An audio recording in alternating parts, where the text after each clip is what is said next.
Buenos días o buenas tardes, dependiendo de la hora en la que vean este video. Este día vamos a continuar con las demás complicaciones en el embarazo. Como anteriormente ya vimos hiperemesis gravídica y hemorragia gestacional, este día hablaremos sobre el aborto, el embarazo ectópico, la placenta previa, diabetes gestacional, hipertensión inducida al embarazo y así sucesivamente. Vamos a ir hablando sobre otras complicaciones que también suceden durante el embarazo.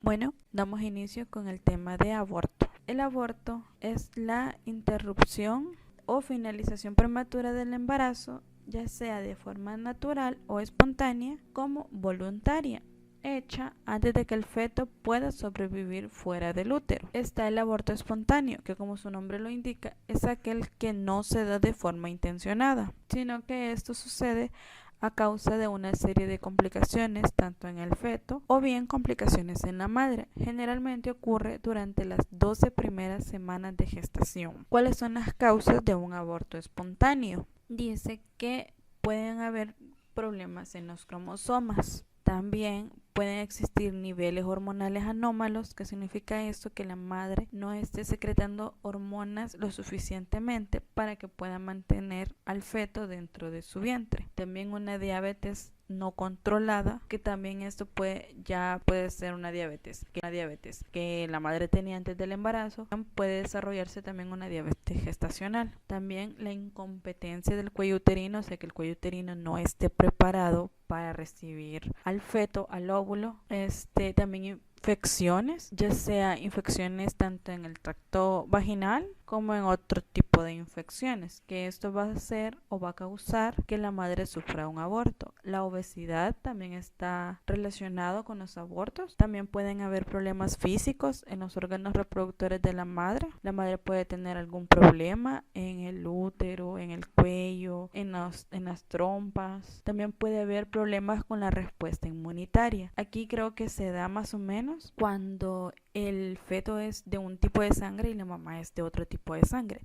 Entonces ahí como que los anticuerpos lo detectan como un cuerpo extraño, entonces empiezan a atacarlo. Es que también se puede dar un aborto. Y también la edad, que a partir de los 40 años aumenta la probabilidad de sufrir un aborto. ¿Cuáles serían los signos y síntomas? Fiebre y escalofríos, pérdida de líquidos por la vagina, flujo con mal olor, un dolor abdominal fuerte, un sangrado vaginal y dolores de cabeza. Recordemos que estos son signos y síntomas generales, no a todas le va a dar lo mismo. Pueden haber personas que solo tengan el sangrado vaginal y no tengan ningún otro tipo de dolor o ningún otro tipo de síntoma aparte del sangrado. ¿Cuáles serían las complicaciones? Dice que si el aborto se da durante las primeras semanas, normalmente el tejido se expulsa por la vagina de forma natural sin necesidad de intervención. ¿Qué significa esto?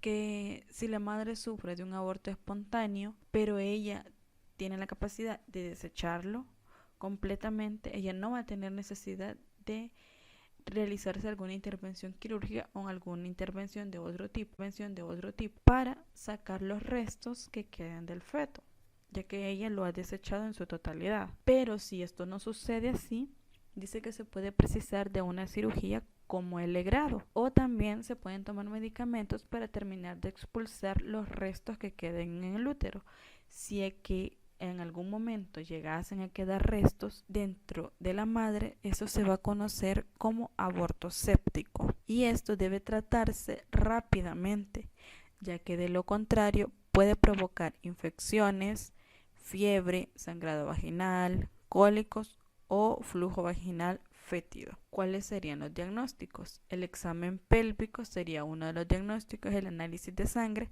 para detectar si de verdad hay un embarazo. También una ecografía abdominal o vaginal. Esta nos indica si los restos del feto ya fueron desechados o todavía quedan restos dentro de la madre. También análisis de los tejidos, ya sea de los tejidos fetales, para detectar si tenía algún tipo de complicación del feto, o tenga algún problema y por eso fue que sucedió el aborto. También se van a realizar estudios cromosómicos. Bien, continuando con ese tema, seguimos con la muerte fetal, ya que no es lo mismo aborto que muerte fetal. Dice que cuando el aborto ocurre posterior, o sea, después a las 20 primeras semanas de gestación, ya se conoce como muerte fetal. Recordemos estos dos tips.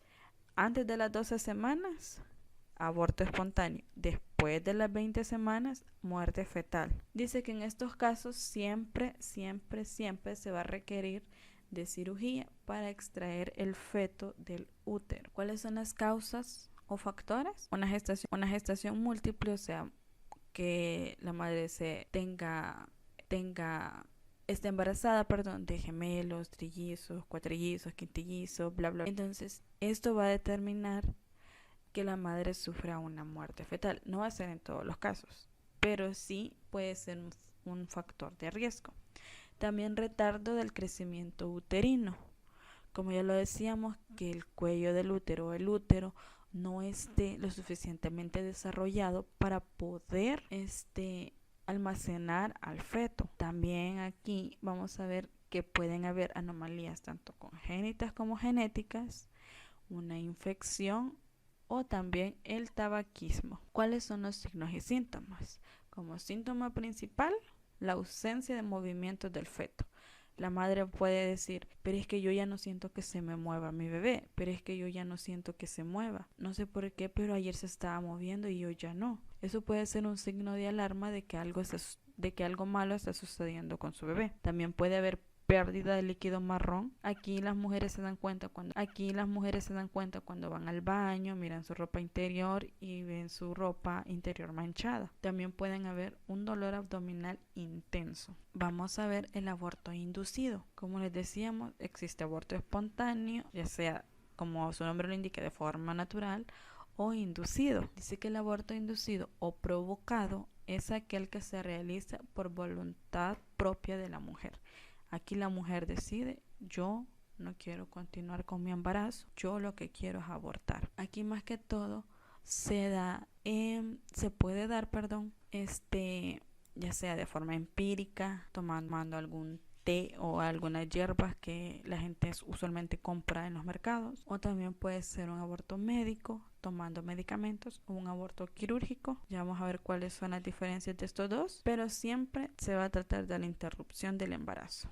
El aborto médico. Dice que aquí se toma un medicamento para llevar a cabo el aborto. Solo se pueden hacer durante las primeras 9 semanas de gestación. El más común es la mifepristona, que esta es una hormona que bloquea la progesterona, pero también esta se puede tomar conjunto con el misoprostol. Como bien lo decía, se dice que la mifepristona se usa en combinación con el misoprostol para terminar un embarazo en su inicio. El embarazo en su inicio, que han pasado, dice, 70 días más o menos desde que comenzó su último periodo menstrual. Dice que la mifepristona pertenece a una clase de como esteroides antiprogestacionales que funcionan al bloquear la actividad de la progesterona, que es una sustancia que el cuerpo produce para ayudar a continuar con el embarazo. Algunos de los riesgos que conllevan tomar este medicamento es que al nomás se tomen estos medicamentos en un periodo de 2 a 24 horas después de tomarlos, la mujer va a sufrir un sangrado vaginal, cólicos, náuseas,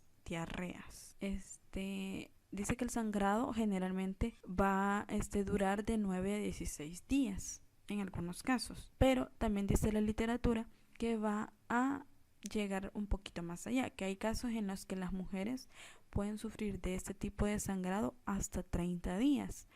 El médico por lo general tiene que hacer una ultra en los primeros 7 a 14 días para detectar si después de la toma de este medicamento dentro de la madre o ya se han expulsado en su totalidad. Bien, vamos a seguir con el aborto quirúrgico. Dice que se realiza una cirugía para extraer el feto, pero existen dos tipos o dos métodos frecuentes de aborto quirúrgico. Uno es la aspiración con vacío manual. Esta se puede hacer durante las primeras 12 semanas de gestación y consiste en la extracción de todo el tejido que contiene el útero con un instrumento succionador de manera manual. También está el otro que se llama dilatación y evacuación. Este tipo de aborto quirúrgico se puede practicar tras el primer mes del embarazo, pero siempre antes de la semana 13. Consiste también en la extracción del tejido que se realiza a través de una máquina. Al cabo de las 3 o 4 semanas de haber sufrido un aborto, el ciclo menstrual vuelve a la normalidad. Un aborto, el ciclo menstrual vuelve a la normalidad y su efectividad es del 98 a un 100%. Recordemos que también si no se hacen bien este tipo de cirugías, puede ocurrir lo que es el aborto séptico, que ya lo mencionábamos. ¿Cuáles serían los cuidados de enfermería para este tipo de complicaciones? Como primer punto, tenemos que acompañar y ofrecer apoyo psicológico tanto a la pareja como a su familia. Recordemos que si bien el aborto, ya sea espontáneo, una muerte fetal, todo eso siempre va a llevar algún tipo de consecuencia psicológica. Entonces la madre va a estar pensando, ¿por qué me sucedió esto? ¿Será que yo tuve la culpa? ¿Será que yo no me cuidé? Entonces tenemos que apoyar psicológicamente a la madre y decirle que quizás no fue su culpa y explicarle cuáles son los diferentes factores de riesgo y decirle, mire, le pudo haber ocurrido por esto y esto y esto, explicarle de una manera para que ella ya vaya como que dejando de lado su culpa, su sentimiento de culpa. También hay que recomendarle que no debe embarazarse rápidamente después de haber sufrido ya sea el aborto o la muerte fetal, ya que si bien otro embarazo no va a sustituir la pérdida del primer embarazo que tuvo, siempre quedan ahí como que los restos o como que los pensamientos de que hubo un embarazo fallido, perdón. Pero recordemos que si ya se sometió a algún tipo de estos de aborto quirúrgico, entonces el cuerpo todavía no está preparado para recibir un nuevo feto, para recibir un nuevo óvulo. Entonces por eso hay que indicarle que debe dejar un tiempo más o menos, un año, 6 meses aproximadamente, pero entre más tiempo mejor, ¿verdad?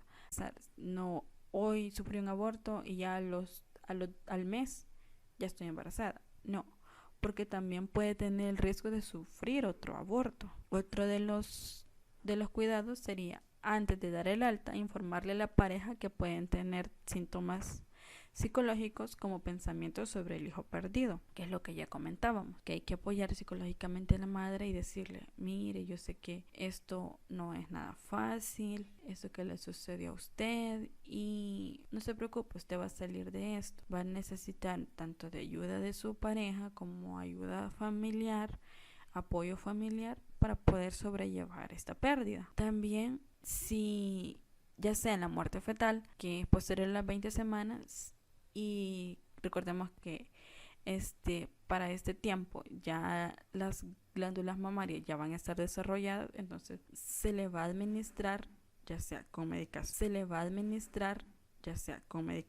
medicación prescrita por el médico para cesar la lactancia. También al momento del aborto quirúrgico, hay que estar monitorizando los signos vitales para que la madre no nos vaya a caer en un shock. También después de haber terminado el grado o de haber terminado el aborto, hay que verificar que no hay hemorragia después del procedimiento. Y hasta aquí sería todo con respecto. Bueno, aquí tenemos la siguiente complicación, la cual corresponde al embarazo ectópico, que desde ya, cuando vemos la imagen, nos dice mucho sobre lo que puede tratar este tipo de complicación obstétrica.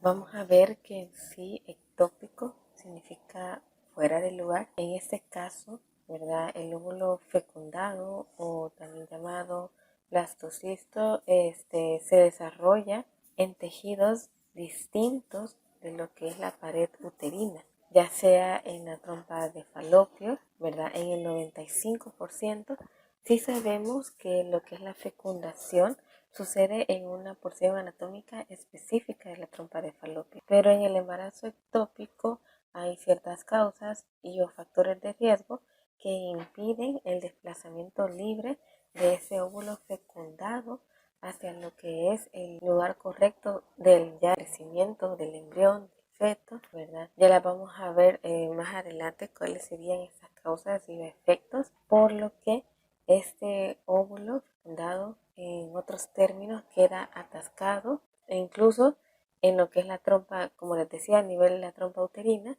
o también en el 5% de los casos, ya sea en el ovario, en el canal cervical, en la cavidad pélvica o abdominal, y el 95% de los casos en lo que es la trompa uterina, a lo que nos lleva a distintos tipos o alguna clasificación de lo que es el embarazo ectópico, cuyo nombre va a variar según el lugar anatómico en donde se encuentra. Tenemos lo que es el embarazo ovárico, en donde el embrión se desarrolla en el ovario. Eso se da en un 3%. Tenemos lo que es el embarazo fímbrico, en el que el embrión se desarrolla en las fimbrias, que las fimbrias son lo que engloba el ovocito y lo traslada al resto de las trompas uterinas. Pero eso sucede en el 11% de los casos. Todavía no es muy común. El que sí es muy común es el que viene a continuación, que es el embarazo ampular o también llamado ampollar, que sucede específicamente en la porción anatómica de la trompa uterina llamada ampolla, que es aquí precisamente donde se da la fecundación, ¿verdad? Hay que tenerlo muy en cuenta.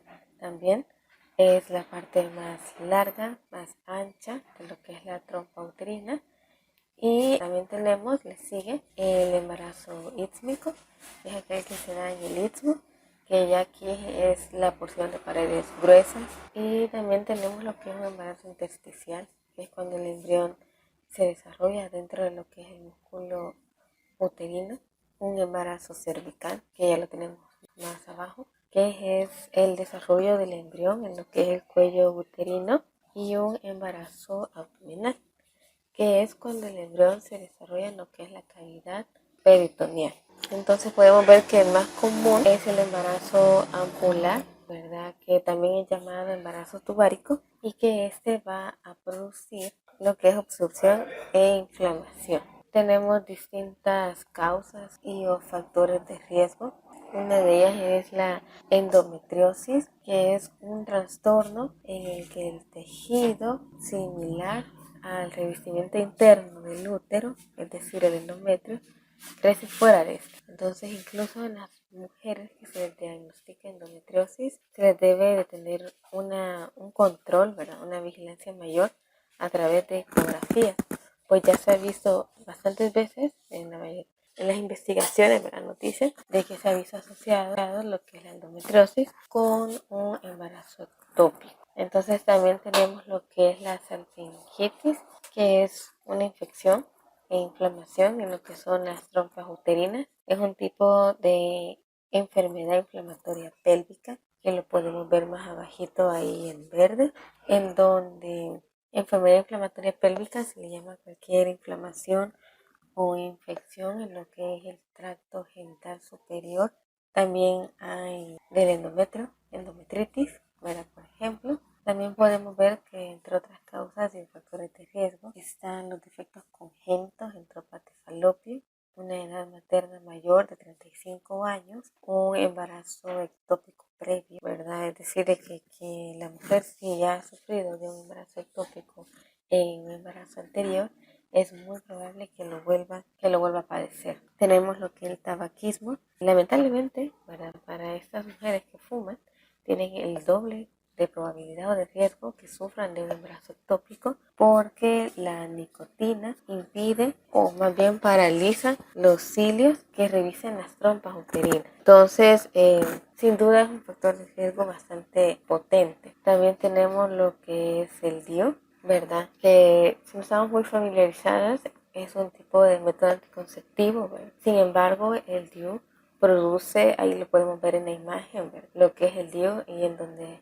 va ubicado. Déjenme decirles que el DIU produce inflamación, puede producir inflamación en las trompas uterinas, mucho dolor incluso. Entonces, esto sucede en los casos en los que las mujeres, aún utilizando el DIU, quedan embarazadas. Entonces, esto aumenta las probabilidades de un embarazo ectópico, porque produce esa inflamación, como les estaba diciendo, y hace que el óvulo quede atascado en esta zona y no pueda continuar su trayecto. Entonces está aumentando las probabilidades de, como les mencionaba, un embarazo ectópico. Pero claro, estos casos no son muy frecuentes. El DIU de hecho tiene una eficacia de más del 99%, pero sin embargo no está de más mencionarlo. Ya les decía, una enfermedad inflamatoria pélvica y también ciertos tipos de cirugía que podrían provocar lo que es un tejido cicatricial a nivel de esta zona. Tenemos diferentes signos y síntomas.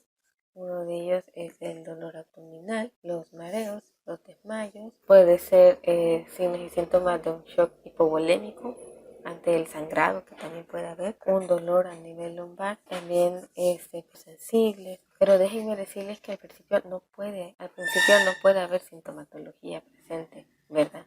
Entonces eso es como un poquito engañoso en este sentido.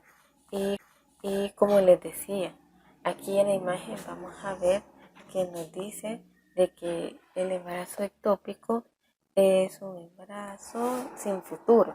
Aquí le hace falta la L, ¿verdad?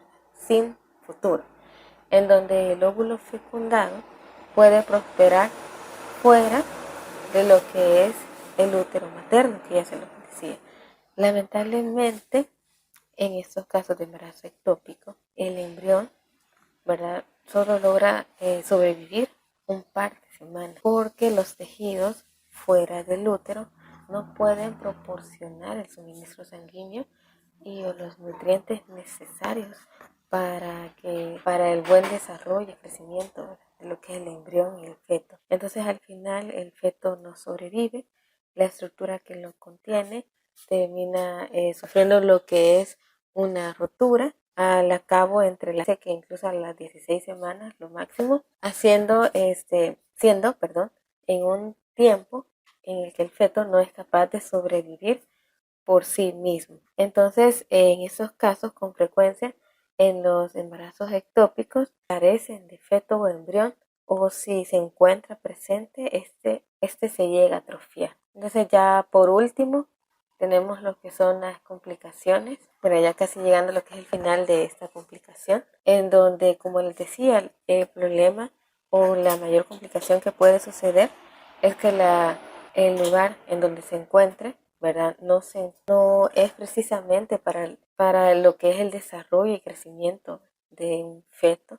Entonces, este termina dañándose, produciéndose una ruptura, ¿verdad? Y cuando sucede eso, que en términos más, como les decía, habrán otros términos más informales, puede romperse, estalla y desata lo que es un sangrado, una hemorragia que puede ser grave y poner en riesgo la vida, ¿verdad?, de la mujer y del feto, claramente. Puede caer la mujer en un shock hipovolémico y si no se le atiende rápidamente, incluso puede ser una amenaza, ¿verdad?, para su vida, como se les mencionaba. Puede causarle la muerte. Entonces ya tenemos lo que es el diagnóstico, que es una prueba de embarazo para confirmar, ¿verdad? Si la mayoría del establecimiento de salud los piden para confirmar lo que es el embarazo. Una ecografía transvaginal en el que el médico va a introducir lo que es una sonda que emite ondas sonoras, por eso como lo podemos ver en la imagen, que se van a convertir en imágenes en una máquina ecográfica para visualizar, para detectar en dónde exactamente se encuentra ubicado, ¿verdad?, lo que es el embrión o el feto. También la ecografía abdominal, ¿verdad?, siempre utilizando lo que es el ultrasonido para evaluar a nivel ya sea pélvico o abdominal cualquier anormalidad. Tenemos distintos cuidados de enfermería en donde se van a enfocar más que todo a valorar los signos vitales. Sabemos que ante la amenaza de un shock hipovolémico o hemorrágico, los signos vitales son los que primeramente se ven alterados, ¿verdad? Entonces vamos a valorar también el dolor, preguntar o observar que cómo es ese dolor en una escala del 1 al 10, cuando se va disminuyendo, ¿verdad? Cómo es el comportamiento de ese dolor, en qué zona es. También vamos a evaluar si hay hemorragia, cuáles son los niveles, ¿verdad? Si es leve, si se está presentando ya una hemorragia muy persistente, ¿verdad? Y ante cualquier alteración, anormalidad, mejor dicho, debemos de indicar siempre al médico. Entonces, también preparar a la paciente era para una ecografía. Ya sabemos que es el método diagnóstico más eficaz. Entonces, hay que explicarle cómo se dará el proceso, en qué posición se va a tener que colocar y más que todo a apoyarla también, ¿verdad? Emocionalmente, pues, sin olvidarlo. En todas esas complicaciones, la mujer siempre va a necesitar de una buena orientación y a la vez de un ambiente que le pueda brindar confianza. Y dar medicamentos en caso que han prescrito, ¿verdad? Siempre a la hora indicada, no olvidando la dosis indicada y valorar su estado de conciencia, la perfusión de piel en cosas, para ser observativos en este sentido para detectar incluso cualquier signo o síntoma de deshidratación. Sabemos que uno de ellos es el llenado capilar, para que lo podemos hacer en la yema de los dedos, en donde lo realizamos con el fin de poder vigilar o detectar signos de deshidratación, ¿verdad? Y también para evaluar el... Continuando con la siguiente complicación es la placenta previa. Es una condición en la cual la placenta se encuentra implantada en el segmento uterino bajo, muy cerca del orificio cervical interno, o cubriendo toda la abertura hacia el cuello uterino o una parte de esta. Esto quiere decir que la placenta se ha colocado en una forma anómala, en una zona que no debería de colocarse, tapando total o parcialmente el orificio cervical interno. Esto es lo que provoca al final del embarazo no va a ser posible tener un parto normal. Además, la placenta previa es gran responsable de las hemorragias que pueden aparecer en el tercer trimestre del embarazo. Continuando con la siguiente lámina está la clasificación. Existen diferentes formas de la placenta previa. Está la completa, la parcial y la marginal. La completa es la placenta cubre enteramente el orificio del cervical interno. Esto puede provocar que está tapando totalmente el cuello uterino por la placenta. Está la placenta parcial. La placenta cubre una parte del orificio cervical interno. Esto nos dice, ¿verdad?, que cuando hay una parte de la placenta que cubre una parte del orificio cervical, produce una mayor cantidad de sangrado, tanto como fetal como el de la madre, y puede comprometer la alimentación del bebé. Está la clasificación de la placenta marginal. Borde placentario, llega al orificio cervical interno, pero no lo cubre. Tiene que quedar cerca o próxima al cuello uterino, pero no invade el orificio cervical. A eso se le vamos a llamar placenta marginal. A la siguiente lámina vamos a explicar acerca de los factores de riesgo. Está la multiparidad, cesárea previa, anomalías uterinas que inhiben la implantación normal, miomas, legrado previo, tabaquismo, drogadicción, embarazo multifetal, edad avanzada, aborto previo. Es importante saber si ha tenido una cesárea anterior o una cirugía uterina previa, abortos en repetición, si ha tenido multiparidad. Es importante recalcar que cuando han habido muchos partos hay una formación o hay más probabilidades de una placenta previa. En edad avanzada, el cuerpo ya no hay un funcionamiento adecuado, aparte que si ha tenido complicaciones en los partos anteriores, también en el tabaquismo y en la drogadicción, porque genera ciertos radicales libres que pueden lesionar el endometrio. Es importante, ¿verdad?, recalcar también que el legrado porque esto es una evacuación del contenido uterino que permite eliminar la capa endometrial o los tejidos derivados del trofoblasto cuando la paciente está o ha estado recientemente embarazada. En los signos y síntomas va a presentar sangrado en reposo o actividad, hemorragias indoloras.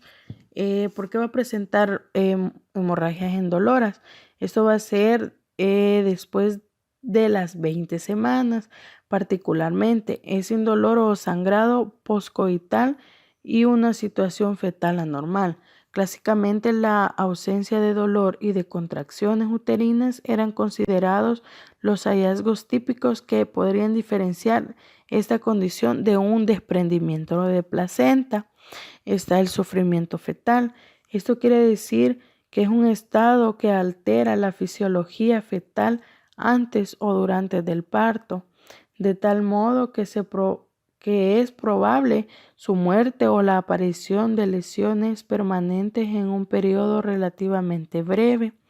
Está la hipovolemia, que eso va a ser una pérdida aguda y masiva de la sangre y líquido, ¿verdad?, de la madre. Están las complicaciones, mala presentación fetal, que eso nos va a aquí habrá una posición anormal del feto, ¿verdad? En estos casos puede poner al bebé en riesgo de experimentar problemas en el cordón umbilical o un trauma al nacimiento. También está la ruptura prematura de membranas pretérmino. Esto es una afección, ¿verdad?, que implica que la bolsa amniótica que rodea al bebé se rompa antes de las 37 semanas. Esto va a ser una complicación, ¿verdad?, que puede afectar al bebé en su desarrollo y su crecimiento. También está la restricción del crecimiento fetal, que esto no quiere decir, ¿verdad?, que el bebé no alcanzó su peso o desarrollo adecuado. Hay una reducción del tamaño de las células de los tejidos. El feto no recibe los nutrientes o oxígenos necesarios, ¿verdad? Que en este caso los tienen que tener en incubadora para darle la alimentación adecuada para que sus órganos puedan crecer y evolucionar durante su periodo neonatal. En la base previa, ¿verdad? Esto quiere decir, ¿verdad?, que las membranas que contienen vasos sanguíneos que conectan el cordón umbilical con la placenta atraviesan la abertura del cuello uterino, la entrada del canal del parto, y esto puede causar un sangrado masivo en el feto y en la madre cuando se rompen las membranas que rodean al feto. Siguiendo con el diagnóstico está la ultrasonografía transabdominal, la ecografía transvaginal y imágenes por resonancia magnética. Nos vamos a detener explicando más la ecografía transvaginal porque es la más recomendada en caso de una complicación de placenta previa. Vamos a explicar que esto se introduce, ¿verdad?, en la vagina una sonda ecográfica conectada a una computadora y se mueve suavemente para mostrar los distintos órganos. La sonda hace rebotar ondas de sonido, ¿verdad?, en los órganos y tejidos internos para crear ecos para que comprendan una ecografía o un ecograma. Esto quiere decir que va a haber una imagen computarizada al momento de realizar este diagnóstico, este examen. En el tratamiento, ¿verdad?, el parto cesárea, si la madre o el feto se encuentra inestables, si la mujer está estable, el parto se realiza en las 36 semanas o 0 días, y las 37 semanas, 6 días, y la actividad modificada, reposo modificado, interrupción de las relaciones sexuales en un segundo episodio de sangrado. Los pacientes son reinternadas y pueden mantenerse en observación hasta el parto. Algunos expertos recomiendan usar corticoides para acelerar la madurez fetal. Si se cree puede ser necesario comenzar el trabajo de parto y la edad gestacional en menos de 34 semanas. En los cuidados de enfermería, vamos a desglosarlo, ¿verdad? En intervenciones de enfermería, fase de prevención, que en esos están orientar a la población femenina, ¿verdad? Sobre la enfermedad, ¿verdad? O la complicación de placenta previa, sus factores de riesgo, sus complicaciones y sus causas. En los factores de riesgo de placenta previa, asistir a sus controles prenatales, tomar su ácido fólico y ponerse su respectiva vacuna. Eso es muy importante, ¿verdad? Concientizar a las madres embarazadas que tomen su tratamiento, ¿verdad? Para su mayor desarrollo del bebé. Están las intervenciones en enfermería en fase de curación, que son vigilar y pedir a la paciente que se mantenga en reposo absoluto, mantener control de signos vitales continuos, realizar monitorización fetal, evitar la hipovolemia materna o la aparición de shock hipovolémico, administrar medicamentos según prescripción médica y control de la actividad fetal. En las intervenciones de enfermería, fase de rehabilitación, brindar apoyo emocional a los familiares y a la gestante, establecer una relación de confianza, calmar la ansiedad a la mujer y familiares. En caso de placenta previa, pedir a la familia que vigile a los pacientes a que tenga reposo absoluto, orientar e indicarle que debe tener una dieta balanceada y rica en proteínas. En la complicación de abruptio de placenta, la definición está que es el desprendimiento de la placenta o abruptio de placenta es la separación prematura de una placenta normalmente implantada en el útero, en general después de 20 semanas de gestación. La placenta se desarrolla en el útero durante el embarazo, se adhiere a la pared del útero y suministra al bebé nutrientes y oxígeno. Esto puede disminuir, ¿verdad?, o bloquear el suministro de oxígeno y nutrientes del bebé y causar un fuerte sangrado en la madre. Puede implicar cierto grado de separación placentaria de unos pocos centímetros hasta total. En la clasificación tenemos grado 1, desprendimiento leve, menor de 30%, marginal o muy pequeño. El sangrado es escaso, hematoma menor de 100 cc. Hay irritabilidad uterina, pero el útero se relaja, no hay alteración hemodinámicas ni de coagulación. En el grado 2, el desprendimiento está entre el 30 y 50%, sangrado moderado, hematoma de 100 a 500 cc, produce dolor permanente y sangrado oscuro, útero muy irritable con hipertonia, hay compromiso del bienestar fetal, alteraciones, se empieza a consumir el fibrinógeno. En el grado 3, desprendimiento de mayor de 50%, sangrado severo, hematoma mayor de 500 cc, pero puede estar oculto, dolor abdominal, intolerable, tetania uterina, feto muy comprometido o muerto, hay trastornos de la coagulación que puede. En los factores de riesgo vamos a tener para el desprendimiento de la placenta, incluyen edad materna avanzada, ya como anteriormente lo habíamos dicho, ¿verdad? Que esto perjudica mucho por haber tenido tal vez anteriormente unos abortos o haber presentado muchos embarazos. Entonces todo eso puede perjudicar a la hora de presentar un desprendimiento de placenta. En la hipertensión inducida por el embarazo o crónica, polihidramnios, que eso quiere decir que es una acumulación excesiva de líquido amniótico que es el líquido que rodea al bebé en el útero durante el embarazo. Infecciones intraamnióticas, en ese caso es una infección, ¿verdad?, de los tejidos alrededor del feto, como el líquido que lo rodea, la placenta, las membranas alrededor del feto o una combinación de varios de ellos. En los trastornos vasculares tenemos que afecta el fluido sanguíneo, ¿verdad?, ya que por el bloqueo o la debilitamiento de los vasos sanguíneos o por el daño a las válvulas que se encuentran en las venas. También está el desprendimiento de placenta previo. Y en los signos y síntomas vamos a tener el desprendimiento agudo de la placenta. Puede manifestarse por la salida de sangre roja, oscura o brillante a través del cuello uterino. Hemorragia externa. La sangre también puede permanecer detrás de la placenta, hemorragias ocultas o contenidas.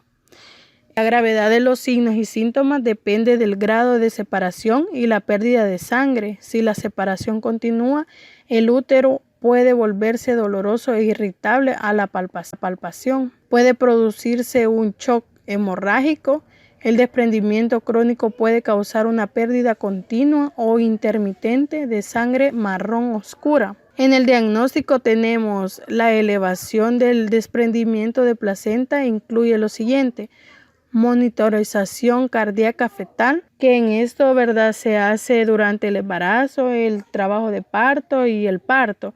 Lleva un registro de la frecuencia cardíaca de su bebé y de las contracciones. Hemograma completo, tipo de factor RH, TP de tiempo de protombina y TTP, tiempo de protomblastina parcial. En los fibrinógenos séricos y productos de la división de fibrina, el indicador más sensible, ecografía transabdominal o pélvica.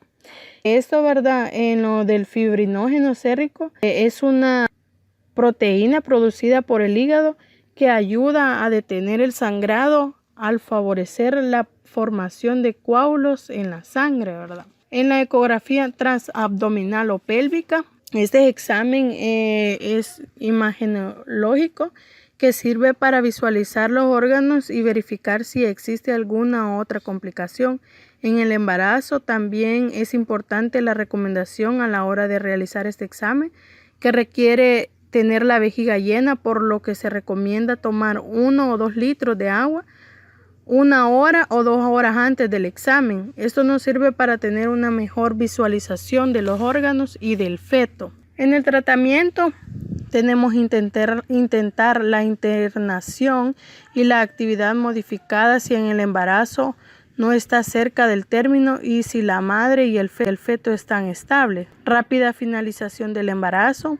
El nacimiento rápido por cesárea está indicado si se encuentra desprendimiento placentario más cualquiera de las siguientes situaciones, particularmente si está contraindicado el parto vaginal. Inestabilidad hemodinámica materna, patrón de frecuencia cardíaca fetal preocupante, embarazo cercano al término, más o menos de 37 semanas. Es importante, ¿verdad?, en el tratamiento también agregar que si no se va a poder tener un embarazo o un parto normal, se le estará recomendando o se le estará indicando a la paciente una cesárea. En los cuidados de enfermería, educación sobre factores de riesgo de abrupto de placenta y cuándo consultar. Es muy importante, ¿verdad?, concientizar a las madres y brindarles información acerca de los factores de riesgo que puede presentar teniendo esa complicación de abrupto de placenta y cuándo debe de consultar al médico. Brindar apoyo emocional al paciente y a su familia. Es muy importante brindar apoyo tanto al paciente como a su familia que lo rodea. Administración de líquidos intravenosos y sangre total si precisa. En este caso se va a recurrir si la madre está en una hemorragia crónica, entonces se le va a administrar líquidos intravenosos y para recuperar, ¿verdad? Toda la sangre que ha perdido. Vigilar signos y síntomas de hemorragia, ¿verdad? Vigilar también los signos vitales, explicar procedimientos, evaluar dolor y otras molestias y administración de oxitocinas para inducir el parto si precisa. Siguiendo con las complicaciones, tenemos la diabetes gestacional. Este es un tipo de diabetes temporal y es uno de los problemas de salud más frecuentes en las embarazadas.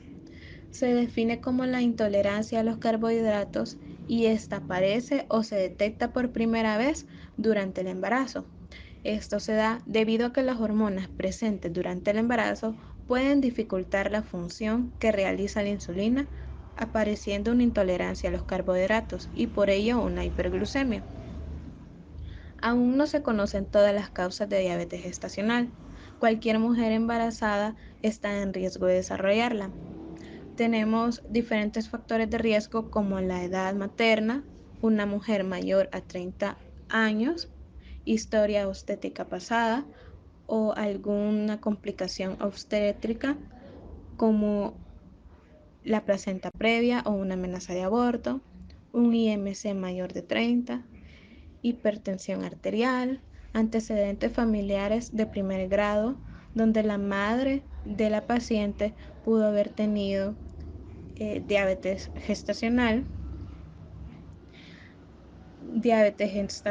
en embarazos previos y los grupos étnicos, donde aquí todas las personas latinoamericanas tienen el riesgo de padecer diabetes gestacional, ya esto más que todo se da por genética. Los signos y síntomas.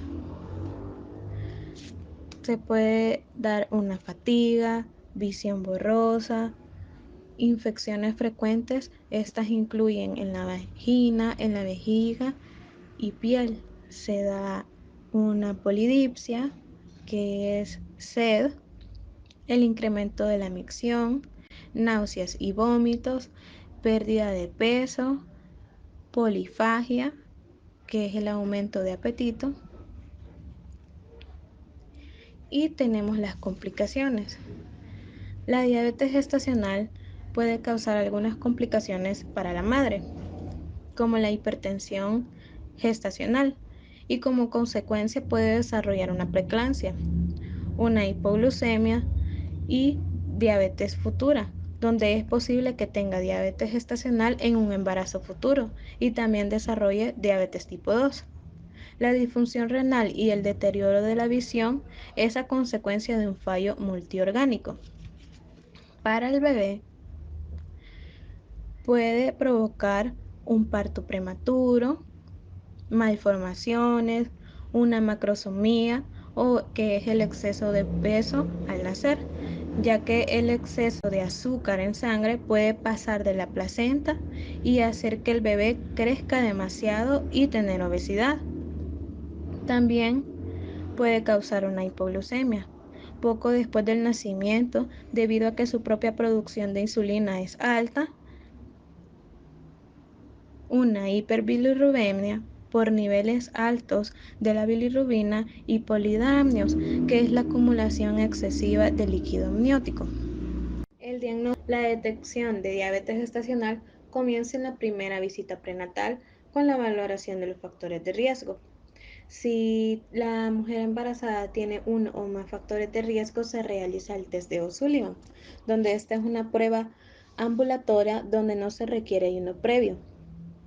Es un estudio de despistaje, ya que tratamos de despistar al páncreas y le vamos a mandar una carga de 50 gramos de glucosa entre las 24 y 28 semanas de embarazo. Luego, después de una hora de espera, se realiza una analítica sanguínea y si el test da positivo arriba de 140 miligramos sobre decilitros, ya a esta paciente se le realiza el test de la tolerancia a la glucosa, donde se requiere una ingesta de 50 gramos de azúcar durante 3 días de anticipación. Realizamos una analítica en ayunas, luego una ingesta de 100 gramos de glucosa y volvemos a realizar una analítica a la hora, a las 2 horas y a las 3 horas. Si el resultado sale arriba de 200 miligramos sobre decilitros, se le diagnostica como diabetes gestacional. En el tratamiento, la diabetes gestacional por lo general esta desaparece después del embarazo. Pero una vez que alguien haya tenido diabetes gestacional, el riesgo de tenerla en embarazos futuros es de 2 de cada 3 casos. El tratamiento consta de 3 puntos importantes. Primero, la alimentación con el control de peso, donde se debe demandar al nutricionista para que ella reciba una dieta balanceada y mantener su control de peso. La actividad física, como correr o caminar, este es un ejercicio que aumenta la masa muscular y parece mejorar el control glucémico. Pero si la paciente presenta alguna complicación obstétrica, ya sea una amenaza de aborto o placenta previa, se le recomienda hacer solo flexión y extensión de sus brazos y de sus piernas. Y la insulinoterapia, donde se sugiere la medición de glucosa al despertar y después de las comidas para predecir la necesidad de insulinoterapia, donde la diabetes gestacional puede ser de tipo A1 cuando la glucosa en ayunas es normal, se logra con dieta, y tipo A2 si la glucosa en ayunas y postprandial es elevada y se logra con dieta e insulinoterapia. En el seguimiento, la mujer debe de consultar cada 15 días hasta la 30 semana de gestación. Necesita un control semanal hasta el parto. La mujer debe de realizarse controles de glucemia, control de peso, de la presión arterial, y ella debe de vigilar si hay presencia de edemas y debe de realizarse analíticas sanguíneas. En los cuidados de enfermería, la enfermera esta se debe de realizar controles propios de embarazo. El profesional de enfermería debe de educar a la gestante para la realización del ejercicio físico y seguir la dieta adecuada. Y la insulinoterapia, el tratamiento farmacológico, se emplea cuando el tratamiento no farmacológico, o sea, la dieta y el ejercicio, fracasan. Es decir, cuando los niveles de glucemia estos no se encuentran dentro de los objetivos normoglucémicos.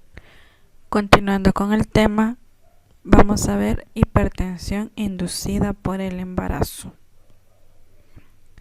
Dice que la hipertensión gestacional es un trastorno caracterizado por la presencia de una tensión arterial alta. La presión arterial sistólica va a ser mayor de 140 milímetros de mercurio y la presión diastólica va a ser mayor de 90. Pero esta se recupera después de las 12 semanas del parto. ¿Qué quiere decir esto? Que una presión arterial mayor de 140-90 milímetros de mercurio ya va a ser diagnosticada como hipertensión gestacional. Obviamente gestacional porque se da en el periodo del embarazo.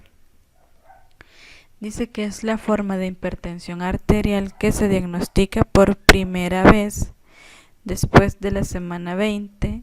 Esta no va a tener proteinuria, o sea, proteínas en la orina, ni tampoco daño blanco. Se caracteriza por la reducción de la perfusión vascular sistémica generada por vasoespasmos y activación de los sistemas de coagulación.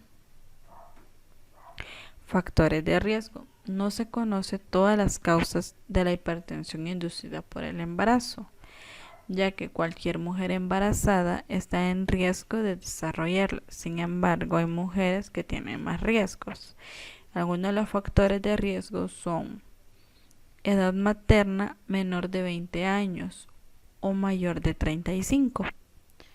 También puede incluir el factor económico, ya que si no se trata bien la madre durante todo el proceso del embarazo, si no existen sus controles.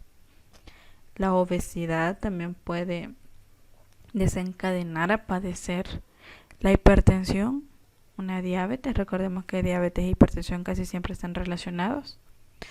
padecimiento de trastornos hipertensivos anteriores, que la madre ya haya tenido como secuelas, ya haya tenido hipertensión arterial anteriormente y se haya diagnosticado así, y también ser de raza negra.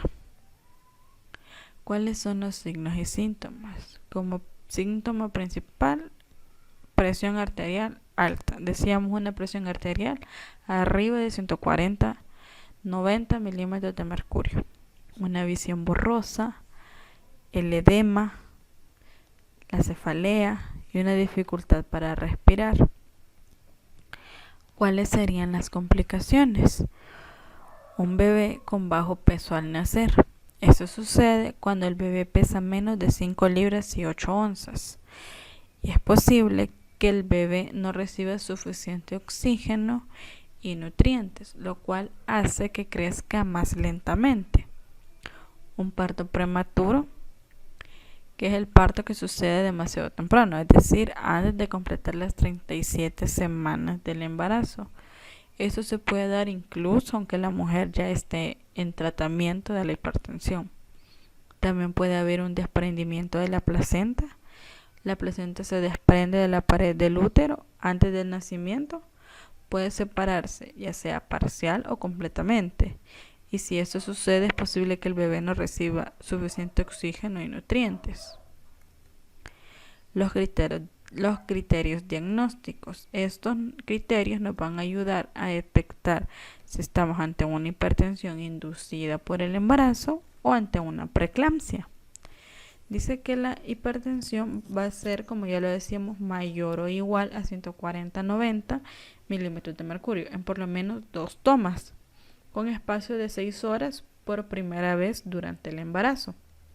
Aquí, como lo decíamos, no va a haber proteinuria, o sea, al momento de realizarse exámenes de orina no se van a detectar lo que es la presencia de proteínas, que en el caso contrario de la preeclampsia, ahí sí se encuentran lo que es la proteína en la orina. La normalización de la presión arterial después de las 12 semanas del parto, que en la preeclampsia ya sería la hipertensión arterial después de las 20 semanas, y un diagnóstico final efectuado solo después del parto para detectar que la verdad sí se normalizó esta presión arterial y que no llegue hasta el parto y que no llegue a padecer preeclampsia o una eclampsia. ¿Cuál es el tratamiento? Tratamiento dietoterápico. ¿Qué significa esto? Como todos sabemos, el tratamiento dietético para la hipertensión es reducir el consumo de sal. Entonces, a la embarazada también se le va a reducir el consumo de sal como una terapia para que su presión arterial se regule. También una dieta normosódica, como ya lo decíamos, dieta disminuyendo la ingesta de sodio, el monitoreo del bebé mediante ultrasonido para saber que el bebé se encuentra en buen estado. También uso de antihipertensivos. Recordemos que aquí el médico los va a recetar, los va a prescribir, porque hay algunos hipertensivos que no son recomendables para la embarazada, así que él va a tomar la decisión de indicarnos cuál es el medicamento que más se acomode a ella y cuál es el medicamento que no le haga ningún daño, ya sea ni a ella ni a su bebé. También un control semanal toxémico. ¿Qué significa esto? Que vamos a ir evaluando si aparecen proteínas en la orina, ya que, como decíamos, en la hipertensión inducida en el embarazo no va a haber ninguna proteína al momento de realizar el examen de orina. Pero ¿qué pasa si en el examen la paciente nos sale con proteína en orina? Entonces ya no estamos ante una hipertensión inducida, sino que estamos ante una preeclampsia. Los cuidados de enfermería: conservar el equilibrio hídrico, control de líquidos, control de peso diario en las mañanas e interpretar estudios de función renal. Aquí vamos, como dice, vamos a ver un control de líquidos. Vamos a ver que la paciente, la ingesta y la salida de líquidos. Recordemos que uno de los síntomas es el edema, entonces hay que ver como que controlar los líquidos para que la paciente no retenga líquidos. Un control de peso diario para ver si ha aumentado, para ver si ha disminuido. Y también vamos a interpretar estudios de función renal para ver si sus riñones están funcionando al 100%. También mejorar el patrón respiratorio, dice, medir la frecuencia respiratoria, hacer una oximetría o administrar oxígeno en caso de que sea necesario. Vigilar el gasto cardíaco. Vamos a conservar la vitalidad fetal. Vamos a observar cambios de la frecuencia cardíaca fetal, como la taquicardia, la bradicardia fetal. Vamos a también valorar la presencia de movimientos fetales y también ausencia de contracciones y sangrado cada 4 horas. Recordemos que esta es una de las complicaciones más graves, ya que puede llegar también a padecer la madre un aborto o puede llegar también a padecer una muerte fetal, que ya lo hablábamos anteriormente. Disminuir la ansiedad, explicar el proceso patológico a la familia y al paciente y hacer que participe la familia de los cuidados de la gestante. Aquí más que todo es hablar con los familiares de la paciente, decirles que ella va a necesitar su apoyo emocional, va a necesitar de todo su apoyo para que ella logre salir de esta enfermedad y al final tener un parto excelente y que su bebé nazca con bien.